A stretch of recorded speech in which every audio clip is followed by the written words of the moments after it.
Hoy comenzamos un proyecto con mucha ilusión. Un proyecto que puede ser un éxito o al contrario un gran fracaso. Un fail, como se titula este espacio donde compartiremos historias sobre fracasos, de esas experiencias donde pusimos nuestro corazón, orgullo, tiempo e incluso dinero, pero donde el resultado no fue el esperado. Henry Ford decía lo siguiente: el fracaso es simplemente la oportunidad de comenzar de nuevo, esta vez de forma más inteligente. Los invito a disfrutar de este acierto o fracaso y acompañarnos en estos 6 capítulos de Fail, el podcast.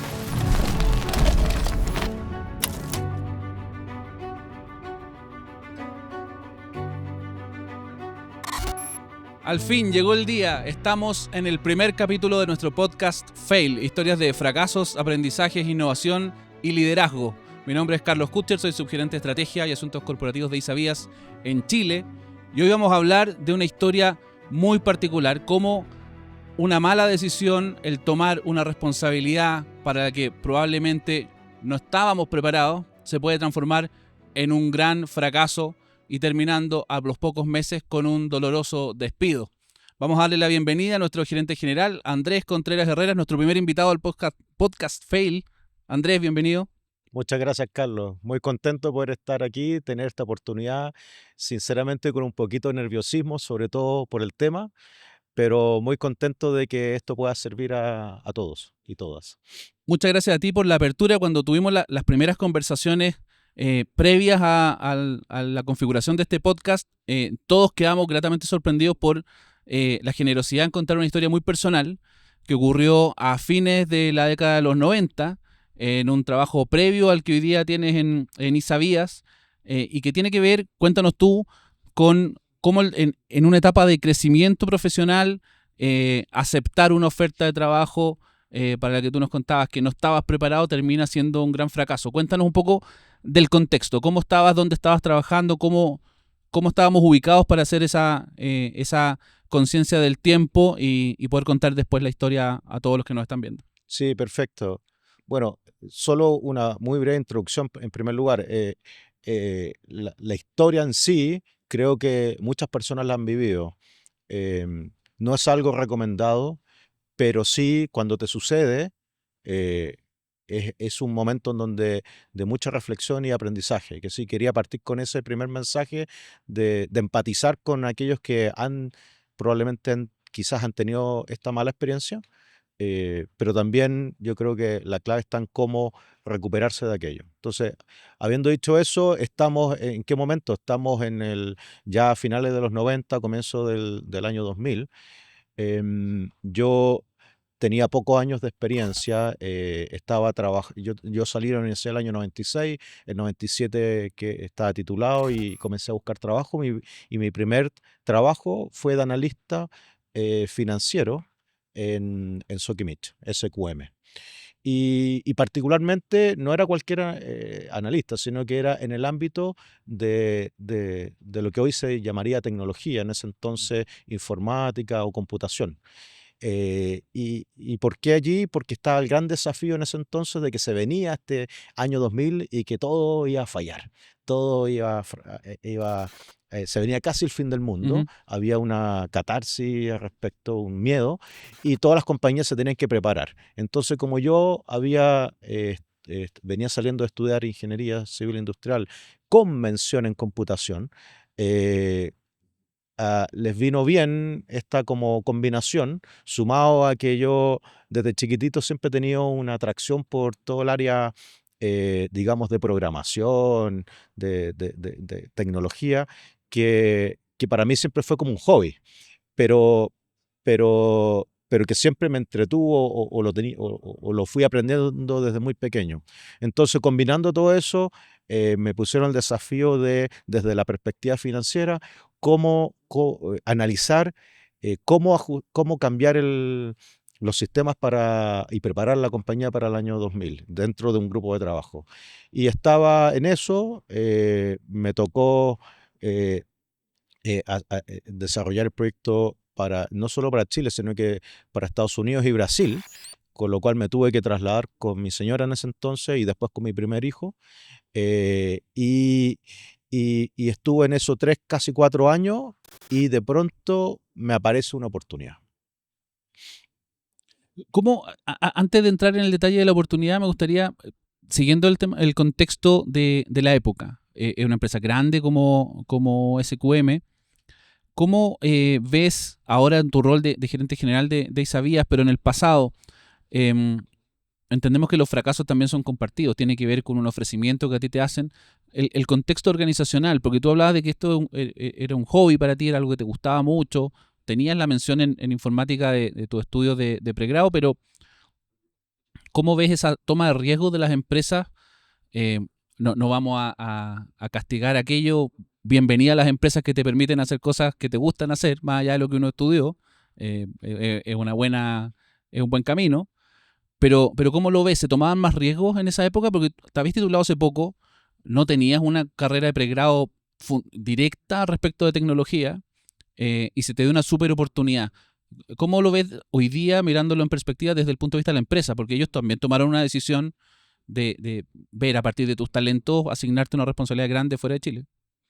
Sí, yo creo que eso es consecuencia de muchos hechos anteriores. O sea, en ese momento hay que posicionarse. Claro, efectivamente era joven, efectivamente las compañías o algunas compañías, podríamos decir, confiaban en las capacidades de una forma más directa de las personas.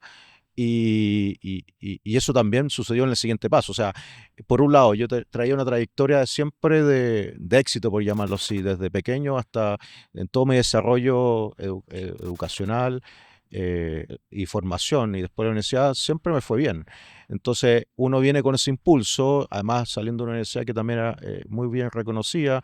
eh, Habiéndome ido bien, por lo tanto, también había un grado de confianza de que gracias a esas capacidades uno podía tener desafíos interesantes. Entonces, así fue, la persona en ese momento de la compañía confió en mí y tomamos el desafío. La verdad que en ese entonces, te soy bien sincero, y yo creo que eso probablemente a muchos jóvenes les pasa.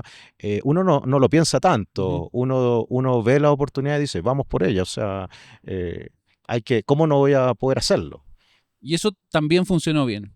Estuviste fuera de Chile liderando estos proyectos y ya a inicios de la década del 2000 volviste a Chile.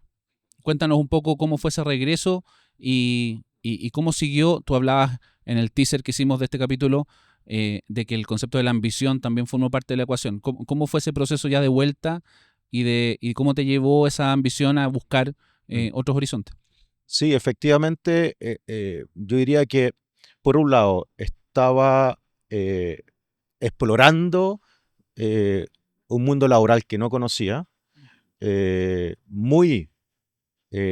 muy como entusiasmado porque además era un desafío en donde pude trabajar en algo que me entretenía, y además en un evento de relevancia mundial, que era cómo resolver la problemática del año 2000, en este caso para una compañía. Y además tuve la oportunidad de irme fuera de Chile a dos países distintos. Tuve 2 años fuera.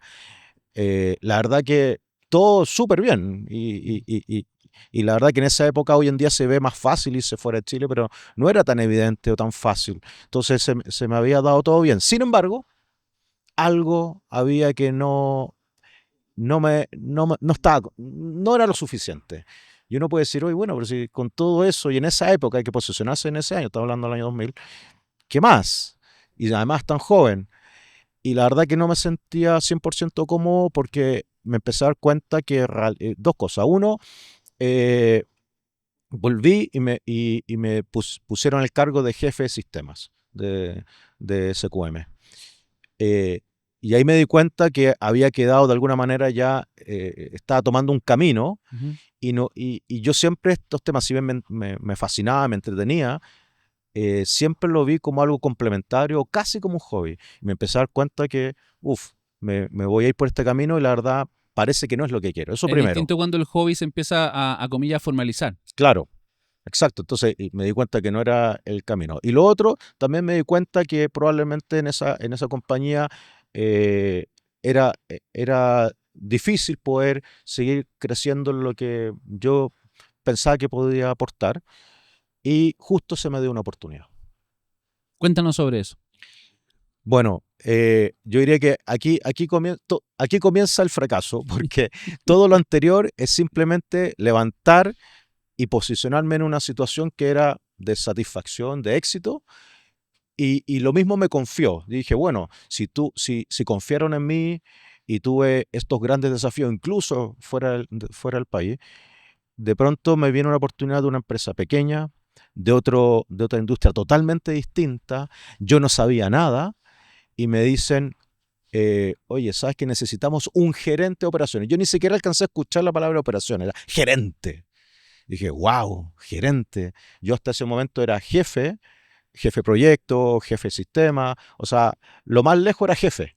Eh, Claro. por muy, por muy desafiante que eran los proyectos, Eres jefe, 29 años, tu primer hijo tenía un año. 1 año Perdón, ya tenía 2000, sí, casi 2 años, sí, y te ofrecen una gerencia. claro. Entonces yo dije, ya con esta trayectoria, entre comillas, exitosa, dije, bueno, ¿cómo no lo vamos a tomar? No lo pensé, y dije, me sedujo el concepto de gerente. Y dije, vamos por ello, o sea, ¿cómo no? Además con lo que ya habíamos vivido. Claro, con la mirada del tiempo uno dice, ya estabas ejerciendo funciones fuera de la caja, fuera de tu zona de confort, lo que habías estudiado como materia central, y es como un paso más en el fracaso que tú dijiste que ya comenzó, cuando te sales aún más. Cuéntanos de esta empresa.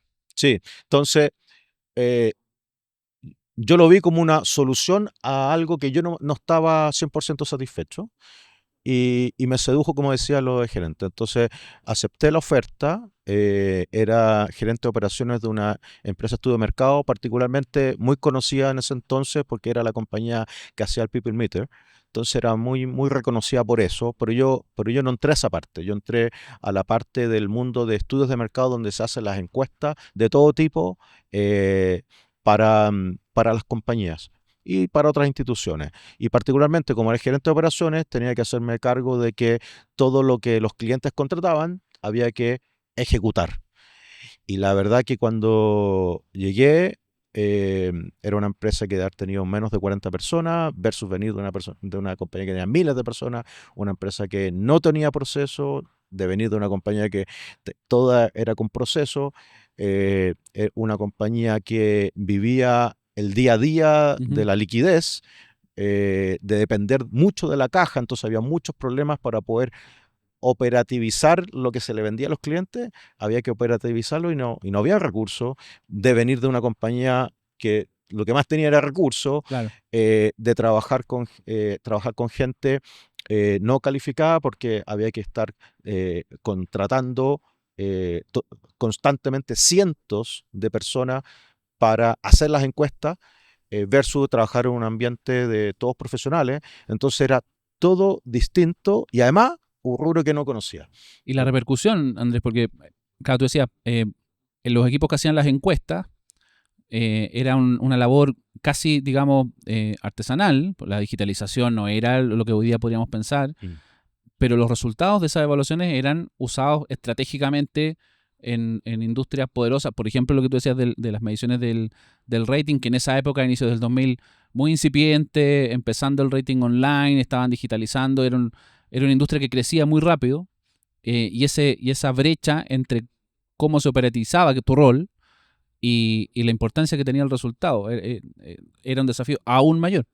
Sí, o sea, el desafío de tener que hacer bien el trabajo era muy relevante porque los clientes eran los principales compañías del país e internacionales también, y tenía que hacerse bien.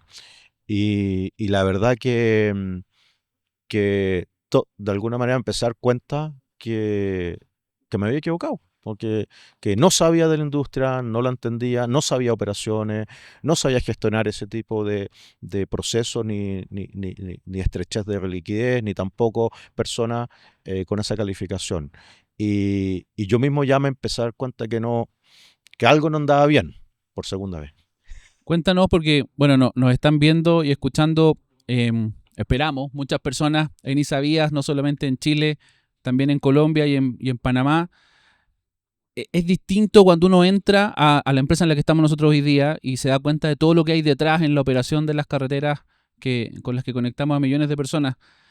¿Cómo era un día normal tuyo cuando ya entraste? Porque hoy día el diagnóstico tú lo haces mirando en perspectiva hacia atrás, pero un día normal tuyo, los primeros días en ese trabajo, cuando empezaste a entender la dinámica del funcionamiento normal. Como mi cargo era gerente de operaciones, en realidad yo diría era un cargo literalmente muy de terreno y de operación en el sentido de que había que poner en funcionamiento bueno, en ese caso, encuestas. Y eso significa contratar, como decía, cientos de personas y eso no era fácil, era difícil, muchos problemas, a veces no había gente, o a veces la gente que había que estar capacitándola, no respondía con las expectativas que uno quisiera, tenía que de alguna manera garantizar un mismo estándar de cómo se hacen las encuestas, de que se hagan donde se tengan que hacer, que no haya fraude, que definir los lugares que había que hacer, porque había que salir a campo, como se decía, a hacer todo eso. Claro. Y la verdad que era alguien que yo constantemente tenía que estar fuera en la calle en el fondo. ¿Cuándo empezaste a sentir, cuándo te empezaste a sentir abrumado? ¿Hubo episodios de colapso? Porque finalmente esto empieza a traspasarse a tu vida personal, a tus emociones, me imagino, trasciende el trabajo. Cuando uno está en esa condición, es difícil dejar esos problemas en la oficina o en el terreno y separarlo de la casa. Sí, yo te diría que si bien me empecé a dar cuenta que la cosa no estaba andando bien, yo la verdad que no vi que lo que se venía o lo que iba a pasar, que en el fondo que finalmente me despidieron. No vi ese fracaso, sino que yo me empecé a concentrar tanto en sacar los temas adelante, en resolver, era todo el día resolviendo problemas al final, Mm. operativos, porque siempre habían problemas, siempre habían fallas y había que sacar el trabajo adelante. Entonces, estaba muy metido en eso, en eso. O sea, no había una conciencia real de tu proceso interno. Yo había una conciencia menor respecto de que algo no estaba bien, pero yo pensé que se iba a resolver. De alguna manera lo iba a resolver, porque yo no le hago el quita a lo que haya que hacer. Entonces, yo estaba mi formación es, como sabemos, los ingenieros nos enseñan a resolver problemas. Entonces, para mí era un proceso que tenía que resolver. Estaba concentrado más en eso. Y por eso cuando vino el momento que me llaman, ni siquiera me lo imaginaba para qué, me llama el gerente general de la compañía y, y me dice, Andrés, estás despedido. No lo viste venir. No. ¿Y cómo te sentiste ahí en el momento? Difícil Fue ponerse 24 4 años años atrás. atrás el sentimiento, porque no lo veías venir, venías de una carrera universitaria y profesional exitosa, eh, llegas a la reunión sin esperarlo, Mm. el minuto. ¿Tienes algún recuerdo de eso? Me marcó mucho. Yo creo que yo creo que alguien que diga que un despido no lo marca o no pasó nada es mentira. A uno lo marca, por mucho, incluso para los que crean que no es culpa de ellos, porque a veces efectivamente hay personas que lamentablemente son desvinculadas por temas exógenos, porque la compañía se redujo, porque ya esa línea de negocio se acabó o el proyecto terminó, hasta entendible, pero la verdad que es doloroso, porque uno siempre tiene la expectativa de que uno está dando valor y que eso de alguna manera es reconocido.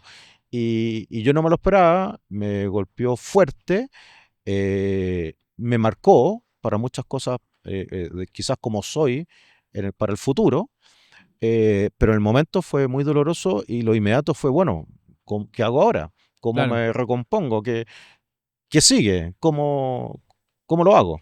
Tú nos hablabas previamente en las conversaciones antes de grabar. Este es un momento donde uno se empieza a cuestionar para qué soy bueno. ¿Cómo viviste eso? Porque hay que rearmarse, ya, ¿dónde voy a buscar? Sí. Tengo que tratar de aprender del fracaso y empezar a recalcular sobre dónde, en qué industria, en qué empresa podría yo ser un mayor aporte. Sí, estamos en el 2001. em, y en esa época no era tan fácil encontrar trabajo. Entonces, evidentemente, lo primero que fue comenzar a contactar amigos y como se dice, a distribuir currículum. Eh, para entrar en proceso, Ujú, pero uno sabe que eso toma tiempo claro. y yo tenía que vivir.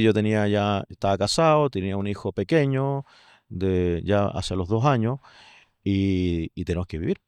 Y yo necesito trabajar para pagar las cuentas. Entonces, em, lo que hice fue pensar, bueno, por un lado, cómo tenía que contener este shock, que fue sorpresivo, pero por otro lado también tenía que decir, bueno, ¿cómo lo hacemos para salir adelante? Eh, y empecé a buscar formas, y entre esas formas dije, bueno, ¿para qué soy bueno, como tú dices? Y efectivamente me di cuenta, bueno, yo tengo un activo, por decirlo de alguna manera, que de chiquitito que fui cultivando, que era todo este como hobby, Ajá. que era programar o temas de tecnológicos, y empecé a ofrecer servicios de eso, y tuve la suerte que ya más o menos en la red que yo ya tenía, eh, y que me conocían, me fueron contratando. Entonces empecé a prestar servicios de, de tecnología, de informática, de programación, y me aferré a eso, algo que para mí era casi un juego en su momento, terminó siendo mi fuente de ingreso por varios meses.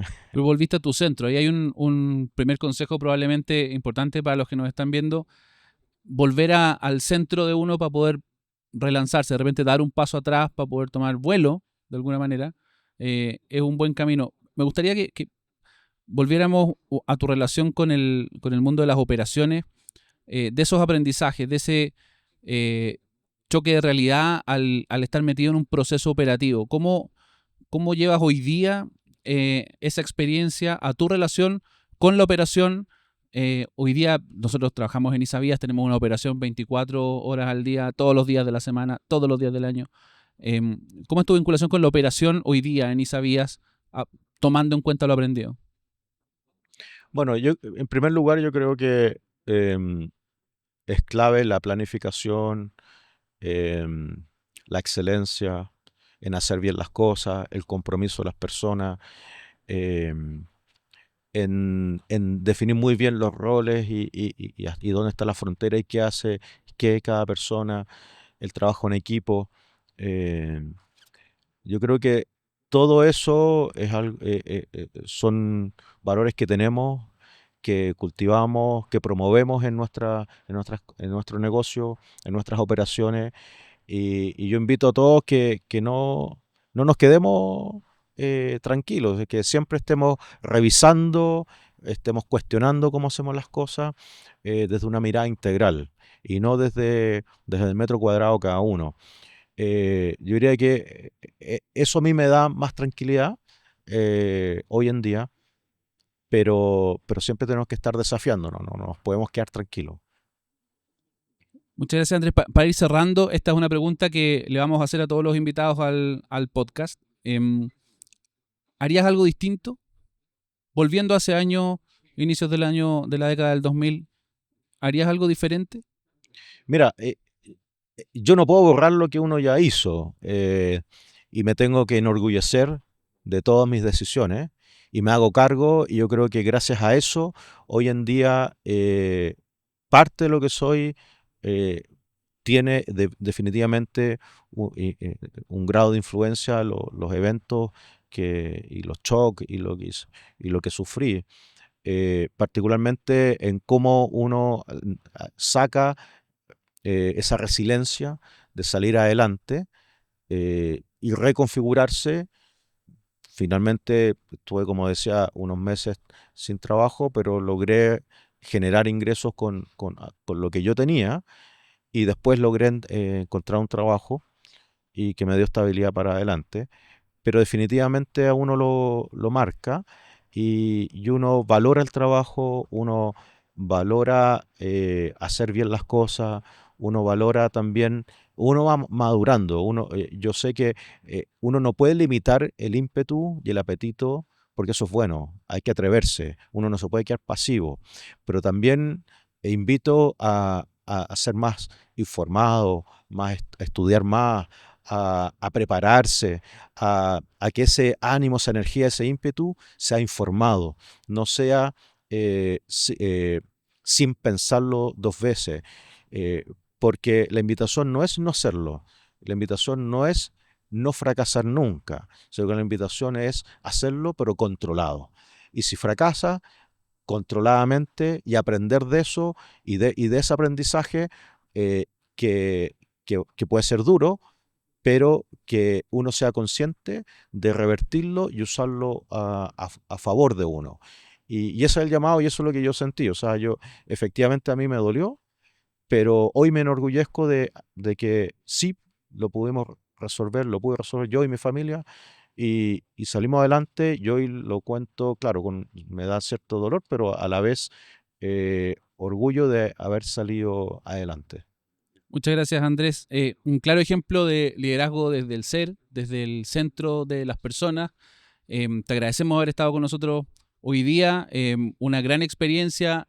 La ambición no es una mala palabra, pero entendemos después de esta conversación de que no puede ser la única emoción sobre la que uno tome decisiones.